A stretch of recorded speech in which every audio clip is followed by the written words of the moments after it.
Bugun men juda muhim masalani tushuntirib beraman. Hisoblagich tekshiruvdan o'tdi, lekin natijada fuqaro 15 million so'm jarimaga yoki qayta hisob kitobga tushib qoldi. Bu gap faqat bir ikki odamga tegishli emas. Elektr, gaz yoki suv hisoblagichi bor har bir xonadon, har bir do'kon, har bir kichik tadbirkor xavf ostida bo'lishi mumkin. Chunki ko'pchilik hisoblagich, plombalar, tekshiruv muddati, dalolatnoma va iste'mol qoidalarini oxirigacha bilmaydi. Bilmagan odam esa eng ko'p zarar ko'radi. Men bu videoda sizga oddiy tilda tushuntiraman. Ilgari qanday edi? Hozir nima o'zgardi? Kim xavotir olishi kerak? Kim xavotir olmasligi kerak? Tekshiruv kelganda nima qilish kerak? 15 millionlik qarzdorlik yoki jarima qanday paydo bo'ladi? Uni kamaytirish yoki bekor qildirish uchun qanday hujjatlar kerak bo'ladi? Ma'lumot sizning pulingizni, asabingizni va eng muhimi qonuniy huquqingizni himoya qilish uchun kerak. Hozirning o'zida kanalga obuna bo'ling, videoga like bosing, chunki bunday mavzularni bilgan odam aldanmaydi. Avvalo bir narsani aniq aytaman. Hisoblagichning o'zi oddiy temir yoki plastik qurilma emas. U siz bilan ta'minotchi tashkilot o'rtasidagi hisob kitobning asosiy dalili.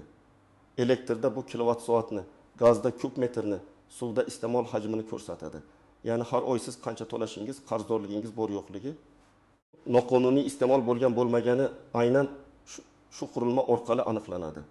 Ilgari ko'p hollarda odamlar hisoblagichga uncha e'tibor bermasdi. Plomba joyidami?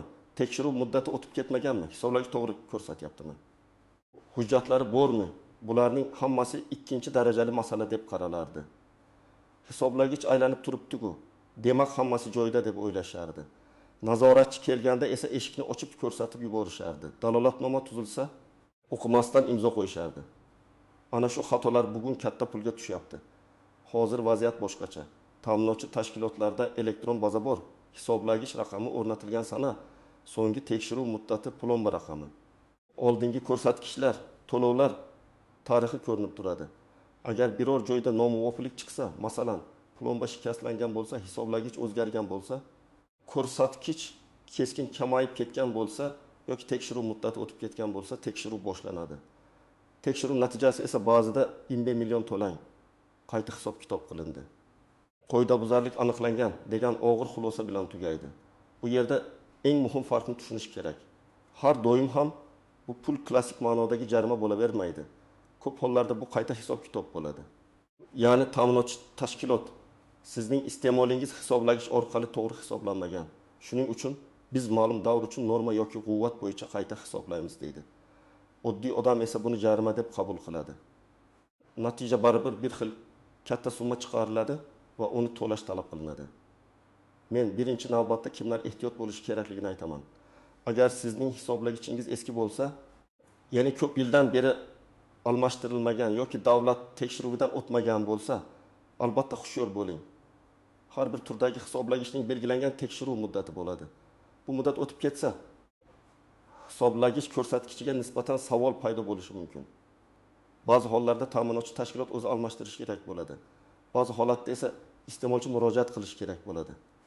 Lekin siz menga hech kim aytmadi deb o'tiraversangiz, keyinizda isbotlash qiyin bo'lishi mumkin. Ikkinchi xavfli holat plomba masalasi. Plomba bu shunchaki sim yoki plastik emas. Plomba hisoblagichga noqonuniy aralashuv bo'lmaganini tasdiqlovchi belgi. Agar plomba uzilgan, yoriq almashtirilgan, raqami hujjatdagidan boshqacha yoki umuman yo'q bo'lsa, bu juda jiddiy masala. Siz unga tegmagan bo'lishingiz mumkin. Uy oldingi egadan qolgan bo'lishi mumkin. Bolalar o'ynab shikastlagan bo'lishi mumkin. Ta'mir vaqtida usta bexosdan tegib yuborgan bo'lishi mumkin. Lekin tekshiruvchi uchun birinchi savol shunday bo'ladi. Nega bu holat oldindan xabar qilinmagan? Masalan, oddiy xonadonni olaylik. Oila oyga o'rtacha 2 BXD kilovat elektr ishlatadi. To'lovlarini muntazam qilib keladi. Bir kuni tekshiruvda hisoblagich qopqog'idagi plomba bo'shashgan deyildi. Fuqaro men bilmayman, o'zim tegmaganman dedi. Lekin dalolatnomaga plomba buzilgan deb yozildi. Keyin oxirgi tekshiruvdan boshlab yoki qoidada belgilangan davr uchun quvvat bo'yicha qayta hisob kitob qilindi. Uyda konditsioner, muzlatgich, kir yuvish mashinasi, elektr choynak bor deb olindi. Natijada bir necha million so'm chiqdi. Agar uy katta bo'lsa yoki davr uzun olinadigan bo'lsa, summa 15 millionga ham yetishi mumkin. Uchinchi xavfli guruh kichik tadbirkorlar. Do'kon, sartaroshxona, nonvoyxona, payvandlash ustaxonasi, muzlatgichli savdo nuqtasi, kafe, tikuv sexi yoki ishlab chiqarish joylarida iste'mol oddiy xonadonga qaraganda ancha katta. Bu yerda bitta noto'g'ri dalolatnoma ham juda katta summaga olib keladi. Masalan, kichik do'konda 3 ta muzlatgich, konditsioner yoritish, kassa, kompyuter ishlaydi. Hisoblagichda shubha aniqlansa, tashkilot real iste'mol bundan ko'p bo'lishi kerak edi deb qayta hisob qilishi mumkin. Shunda 15 million so'm kichik biznes uchun bir oyda yopiladigan zarbaga aylanadi. 4-holat gaz hisoblagichlari bilan bog'liq. Gazda xavf yanada jiddiy. Chunki bu faqat pul masalasi emas, xavfsizlik masalasi ham. Agar gaz hisoblagichi atrofida noqonuniy ulanish, chetlab o'tuvchi quvur, plomba buzilishi, moslama o'rnatilishi yoki texnik nosozlik bo'lsa, bu portlash, zaharlanish, yong'in xavfini keltirib chiqaradi. Shuning uchun gaz xizmati bunday holatlarga juda qattiq qaraydi. Fuqaro men faqat isitish uchun ishlatdim desa ham, agar hisobga olinmagan iste'mol aniqlansa, qayta hisob katta bo'lishi mumkin. Kim xavotir olmasligi kerak. Agar sizning hisoblagichingiz rasmiy o'rnatilgan bo'lsa, plombalar joyida bo'lsa, ko'rsatkichlar muntazam olinayotgan bo'lsa, to'lovlaringiz bazada ko'rinib tursa, tekshiruv muddati o'tmagan bo'lsa va sizda o'rnatish yoki almashtirish dalolatnomalari saqlangan bo'lsa, ortiqcha vahimaga tushmang. Lekin baribir ehtiyotkor bo'ling, chunki amaliyotda eng tartibli odam ham hujjatni topa olmay qolishi. Plomba raqamini bilmasligi yoki dalolatnomaga e'tiborsiz imzo qo'yib yuborishi mumkin. Men ko'p uchratadigan real vaziyatlardan biri, odam uy sotib oladi. Uyda hisoblagich bor, chiroq yonadi, gaz keladi, suv bor. Yangi egasi hammasi joyida ekan deb o'ylaydi. Lekin hisoblagich eski egasi nomida qolgan, plomba raqami hujjatga mos emas yoki oxirgi tekshiruv muddati allaqachon o'tgan bo'ladi. 1-2 yil o'tgach tekshiruv keladi va muammo yangi egaga chiqadi. Shuning uchun uy sotib olganda faqat kadastr va shartnomani emas, kommunal hisoblarni ham to'liq tekshirish kerak. Yana bir misol. Ta'mir vaqtida ustalar elektr shitni ko'chiradi, gaz plitasini joyini o'zgartiradi yoki suv go'rini yangilaydi. Mayli keyin rasmiylashtiramiz deyishadi. Lekin hisoblagich joyiga, ulanish sxemasiga, plombaga tegilgan bo'lsa, bu albatta rasmiylashtirilishi kerak. Aks holda nazoratchi kelganda o'zboshimchalik bilan aralashuv degan xulosa chiqishi mumkin. Sizning niyatingiz yaxshi bo'lgan, ta'mir qilgan bo'lishingiz mumkin. Ammo hujjatsiz qilingan ish keyin qoidabuzarlik sifatida talqin qilinadi. Endi eng muhim nozik tomonlarga o'tamiz. Birinchi tuzoq dalolatnomaga o'qimasdan imzo qo'yish. Tekshiruvchi keladi, nima yozadi? Bu oddiy rasmiyatchilik. Imzo qo'ying deydi. Odam shoshadi, tushunmaydi, imzo qo'yadi. Keyin esa dalolatnomada iste'molchi qoidabuzarlikni tan oldi. Plomba buzilgan, hisoblagichga tashqi ta'sir bo'lgan. Ko'rsatkichni kamaytiruvchi holat aniqlangan kabi jumlalar turadi. Shu hujjat keyin katta summaning asosiga aylanadi. Men tavsiya qilaman, har qanday dalolatnomani to'liq o'qing. Agar rozi bo'lmasangiz, imzo qo'ymayman deb qochib ketmang. Balki mazkur holatga rozi emasman.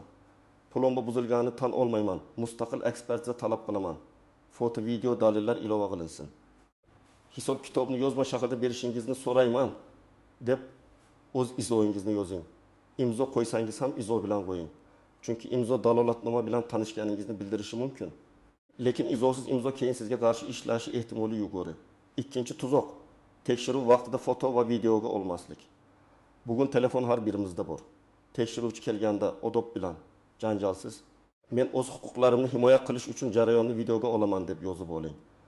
Hisoblagichning umumiy ko'rinishi, plomba raqami, simlar, quvurlar, ko'rsatkich, tekshiruvchilar kimligi, ularning guvohnomasi. Dalolatnoma yozilayotgan holat kadrda bo'lsin. Bu keyin juda kerak bo'ladi. Agar haqiqatan ham sizga nohaq ayb qo'yilsa, video dalil vazifasini bajaradi. Uchinchi nozik jihat hisoblagichni yechib olib ketish. Ba'zan tekshiruvchilar ekspertizaga olib ketamiz deyishadi. Bu normal holat bo'lishi mumkin, lekin tartib bo'lishi kerak. Hisoblagich yechilsa, uning ko'rsatkichi, raqami, plombasi, tashqi holati dalolatnomada aniq yozilishi kerak. Qanday qadoqlandi? Kim olib ketdi? Qayerga olib boriladi? Sizga nusxa berildimi? Bularning hammasi muhim. Aks holda keyin hisoblagich laboratoriyada tekshirildi, aralashuv bor ekan deyishsa, siz u yo'lda nima bo'lganini bilmayman deb qolishingiz mumkin. 4-jihat, nosoz hisoblagich bilan noqonuniy aralashuvni farqlash. Hisoblagich texnik sabab bilan noto'g'ri ishlashi mumkin. Masalan, eski mexanik hisoblagich shekillashgan, elektron hisoblagich displey o'chgan, suv hisoblagich tiqilib qolgan, gaz hisoblagichi sovuqda muammo bergan bo'lishi mumkin. Bu har doim ham iste'molchining aybi emas. Lekin siz nosozlikni sezib turib xabar bermasangiz, mas'uliyat paydo bo'ladi. Shuning uchun hisoblagich g'alati ishlay boshlasa, balki kam yozar, foydamga bo'lar deb kutish eng katta xato. Bugun 100 ming so'm tejagandek bo'lasiz. Ertaga 10-15 millionlik qayta hisob chiqishi mumkin. 5-chi nozik jihat. Men uyda yashamaganman degan dalil. Agar siz aniq davrda uyda yashamagan bo'lsangiz, buni isbotlash mumkin. Masalan, chet elda bo'lganingiz, boshqa shaharda ishlaganingiz, uy bo'sh turgani, gaz yoki elektr ishlatilmagani haqida dalillar bo'lsa, qayta hisob kitobga e'tiroz bildirish mumkin. Lekin oddiy og'zaki gap yetmaydi. Pasportdagi chiqish-kirish belgisi, ish joyidan ma'lumotnoma, ijara shartnomasi, qo'shnilar guvohligi, hisoblagich ko'rsatkichlari, to'lovlar tarixi yordam berishi mumkin. Har bir holat alohida o'rganiladi. 6-jihat, ta'minotchi tashkilot ham xato qilishi mumkin. Bazada noto'g'ri raqam kiritilishi, boshqa xonadonning qarzi sizga yozilishi, hisoblagich raqami adashishi, eski plomba raqami yangilanmay qolishi, nazoratchi ko'rsatkichni noto'g'ri o'qishi mumkin. Masalan, mun if 6 o'rniga mun if 6 deb yozilsa, minglab kilovat farq paydo bo'ladi. Shuning uchun har oy ko'rsatkichni o'zingiz suratga olib qo'ysangiz, bu juda katta himoya bo'ladi. 1 yil davomida ta surat saqlansa, sizning real iste'molingizni ko'rsatish osonlashadi. Endi men sizga aniq harakatlar rejasini beraman. Birinchi qadam, bugunoq hisoblagichlaringizni tekshiring. Elektr, gaz, suv bo'yicha alohida qarang. Hisoblagich raqamini suratga oling. Ko'rsatkichni suratga oling. Plombalar ko'rinadigan qilib suratga oling. Agar plomba raqami ko'rinsa, uni ham yozib qo'ying. Suratlarda sana chiqishi yaxshi, bo'lmasa telefonning fayl sanasi ham yordam beradi. Buni har oy kamida bir marta qiling. Ikkinchi qadam, shaxsiy kabinetingizni yoki to'lov ilovasidagi ma'lumotlarni tekshiring.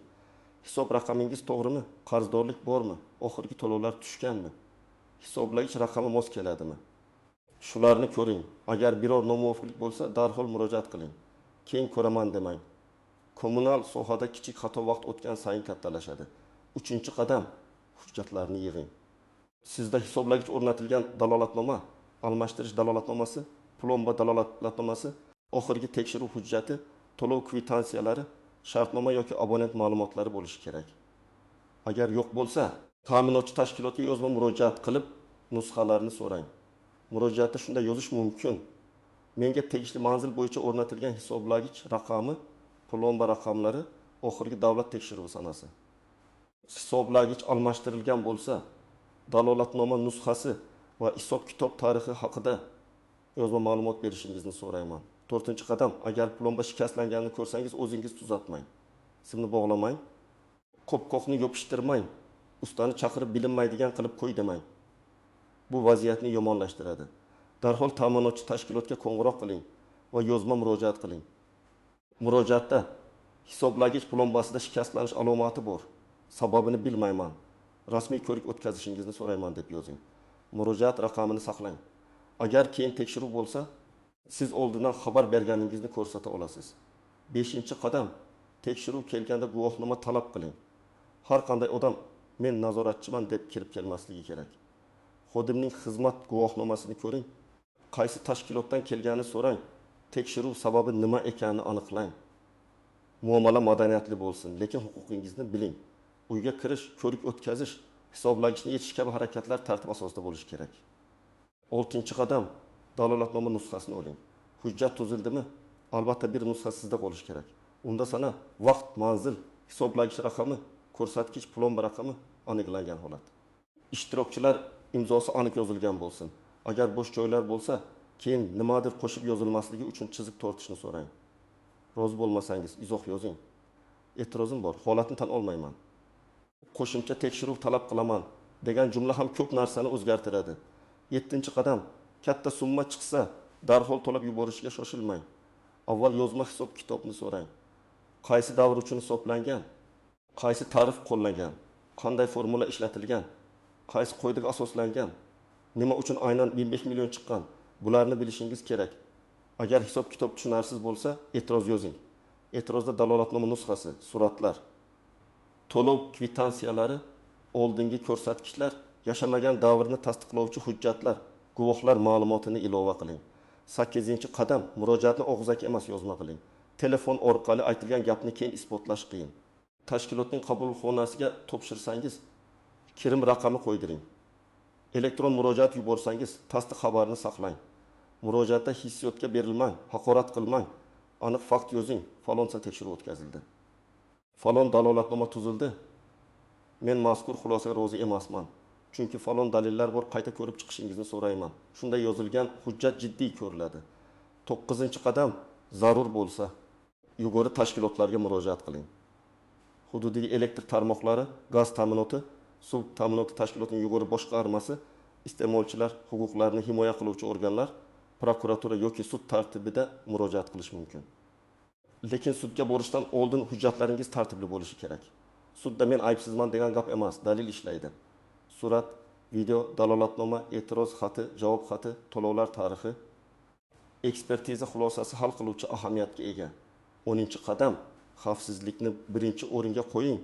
Ayniqsa gazda, agar gaz hidi kelsa, hisoblagichdan shovqin chiqsa, ulanish joyida muammo bo'lsa, darhol maxsus xizmatga xabar bering.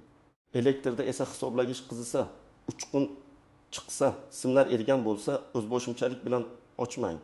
Bu nafaqat jarima, balki hayot uchun xavf. Ustani chaqirib qo'yamiz degan beparvolik ko'p hollarda yong'in va portlashga olib keladi. Men yana bir muhim maslahat beraman. Kommunal masalalarda qo'shnining gapi bilan ish qilmang. Menda ham shunday bo'lgan, hech narsa qilmaganman. Nazoratchi gaplashib qo'ysa bo'ladi. Plombani o'zim yopishtirib qo'ygandim. Hisoblagichni orqaga aylantiradigan mos-moslama bor degan gaplar sizni halokatga olib boradi. Bugun tizim ancha nazoratli. Bir marta noqonuniy aralashuv aniqlansa, nafaqat pul to'laysiz, balki obro'yingiz, biznesingiz, vaqt va asabingiz ketadi. 5 millionlik holat qanday paydo bo'lishini oddiy qilib tushuntiraman. Tasavvur qiling, xonadonda yoki obyektida hisobga olinmagan iste'mol bor deb topildi. Tashkilot ma'lum muddatni oladi. Masalan, oxirgi tekshiruvdan keyingi davr yoki qoidada belgilangan maksimal davr. Keyin u yerda mavjud elektr jihozlari quvvati, gaz uskunalari sarfi yoki suv iste'moli normasi bo'yicha hisoblaydi. Agar obyekt tadbirkorniki bo'lsa, kunlik ish soati ham hisobga olinishi mumkin. Natijada haqiqiy oylik to'lovingiz 300 ming bo'lgan joyda qayta hisob bir necha oy yoki yil uchun millionlab so'mga chiqadi. Shuning uchun profilaktika, ya'ni oldindan tekshirish va hujjatni tartibga keltirish eng arzon himoya hisoblanadi. Xulosa qilib aytaman, hisoblagich masalasi mayda narsa emas. Plomba, tekshiruv muddati, davlatnoma, hisoblagich raqami, ko'rsatkichlar va to'lovlar tarixi sizning asosiy himoyangiz. Agar hammasi joyida bo'lsa, qo'rqmang. Agar muammo bo'lsa, yashirmang, o'zboshimchalik qilmang, yozma murojaat qiling va dalillarni saqlang. Tekshiruv kelganda esa hujjatni o'qimasdan imzo qo'ymang, foto, video qiling, nusxa oling va rozi bo'lmasangiz, albatta izoh yozing. Men ekspert sifatida sizga shuni aytaman. Ko'p odamlar jarimani qonunni bilmagani uchun emas, hujjatga beparvo bo'lgani uchun yutqazadi. Bugun 10 daqiqa vaqt ajratib hisoblagichingizni suratga olsangiz, ertaga 15 million so'mlik muammodan qutulishingiz mumkin. Sizda shunday holat bo'lganmi? Hisoblagich tekshiruvga kelganmi? Plomba yoki qayta hisob kitob bo'yicha muammo chiqqanmi? Fikringizni kommentariyada yozing. Boshqalarga ham foydasi tegadi. Videoni like bilan qo'llab-quvvatlang. Kanalga obuna bo'ling va yaqinlaringizga yuboring. Chunki bu ma'lumot har bir xonadon uchun kerak.